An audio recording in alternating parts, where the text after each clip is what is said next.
Now look in your fridge most nights of the week and you'll find you've got loads of leftovers, even more so at Christmas. I've got some great ideas of what to do with leftovers. I've got some Brussels sprouts here. Often these are undervalued and not really loved, but if you just fry them with some onions to dial up some sweetness, get rid of the bitterness, they're perfect. So just take a handful, give them a rough old chop. They don't need to be perfect. Then throw these into a pan with some olive oil. And I've got a little bit of red onion here.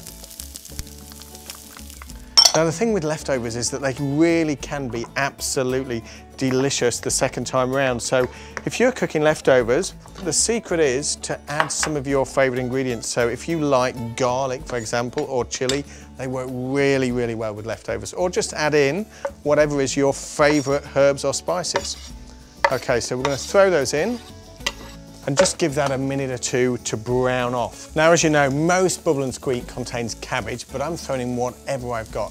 Greenery is always good, but I've also got some carrots, so I'm going to give those a quick old chop too, because now my Brussels and the onions are just starting to brown and caramelise, so just need to roughly chop these, nothing flash, and then that's going to go straight into the pan. Now, leftovers should never be thrown away. You can make so many great things with them. Just think about frittatas and omelettes, really simple things, even toasted sandwiches. Okay, so now we've already got a little bit of colour on those vegetables. What we're going to do now is throw in our mashed potato. And then just break this up. Another 2 minutes and that'll be ready to go.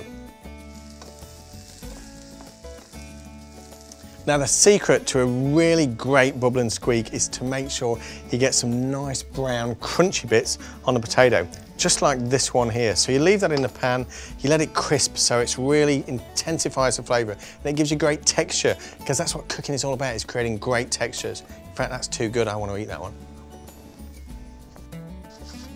Now that to me is leftover heaven, the perfect Bubble and Squeak.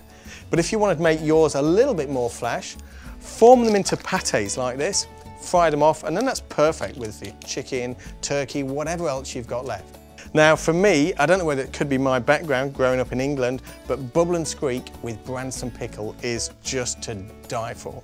It's the acidity that cuts through the sort of leftovers and gives you that really nice contrasty, acidic and just fried, crunchy, yummy bits. That's why it works so well. So you could have pickled onions or any sort of pickles that you like, but you just serve that, and that is just to die for.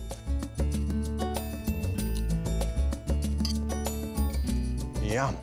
So the best recipes are the easiest, and they don't come much easier than Bubble and Squeak. So if you're not sure of the proportions, I generally use 2.5 cups of mashed potato to about 2 cups of cooked veggies, and that should get you a perfect Bubble and Squeak.